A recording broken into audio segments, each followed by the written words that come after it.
OTT platform আসার পর গত কয়েক বছরে বাংলাদেশে কিছু ভালো ভালো ওয়েব সিরিজ মুক্তি পেয়েছে। আইএমডিবিতে সবচেয়ে বেশি রেটিং পাওয়া এই 5টি ওয়েব সিরিজ প্রমাণ করে স্টোরি, অ্যাক্টিং এবং প্রোডাকশনে আমরা অনেক দূর এগিয়েছি, যেগুলো আপনি এখনই দেখে ফেলতে পারেন। Let's take a look at the top 5 IMDb highest rated Bangladeshi web series. Let's start with number 5, Pet Kata Shaw, IMDb rating 8। Horror series যদি লাইক করে থাকেন তাহলে পেট কাটা শ আপনার জন্যই। বাংলা লোককথা নিয়ে নির্মিত এই হরর সিরিজ একেবারেই আলাদা। এই সিরিজের প্রতিটা পর্বে আপনাকে দিবে গুজবাম্প এক্সপিরিয়েন্স। চঞ্চল চৌধুরীর অ্যাক্টিং এটাকে নিয়ে গেছে আরেক উচ্চতায়। সিরিজটি চরকিতে অ্যাভেলেবেল আছে।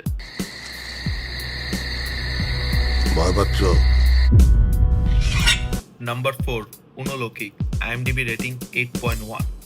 উনলৌকিক হলো দর্শনের সাথে গল্পের এক অনন্য সংমিশ্রণ। এই অ্যান্থোলজি সিরিজটির মূল আকর্ষণ হলো বাস্তব আর অবাস্তবের মাঝামাঝি এক পরিক্রমা।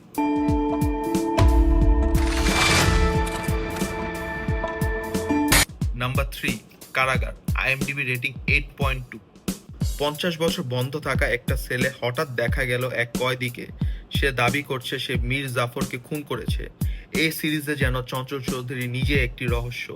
হইচইতে সিরিজটি অ্যাভেলেবেল আছে। আমি 250 বছর ধরে কারাগারে বন্দি। আমি মীর জাফরের খুনি। উনি কে? Number 2, Taqdeer, IMDb rating 8.6।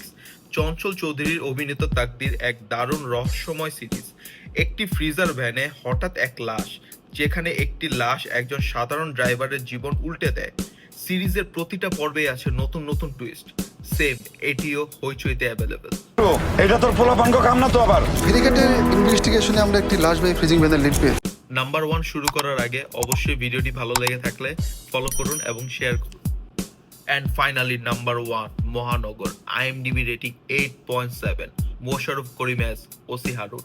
মহানগর একটা মাত্র রাত, কিন্তু সে রাতের প্রতিটা মুহূর্তে টান টান উত্তেজনা। মোশাররফ করিমের দুর্দান্ত অ্যাক্টিং এবং রাজনৈতিক থ্রিলারের মোড়কে এই সিরিজ আপনাকে বসে থাকতে দেবে না। একটা রাত, একটা থানা, একটা সিরিজ, অ্যাভেলেবেল অন হইচই। জীবনে দুই ধরনের মানুষের কাছে কোনোদিন সত্য গোপন করবেন না, এক মা, দুই পুলিশ। সত্যি বলেন। আপনিও যদি এই 5টি সিরিজ দেখে থাকেন তাহলে কমেন্ট সেকশনে অবশ্যই জানাবেন আপনার পছন্দের কোনটা।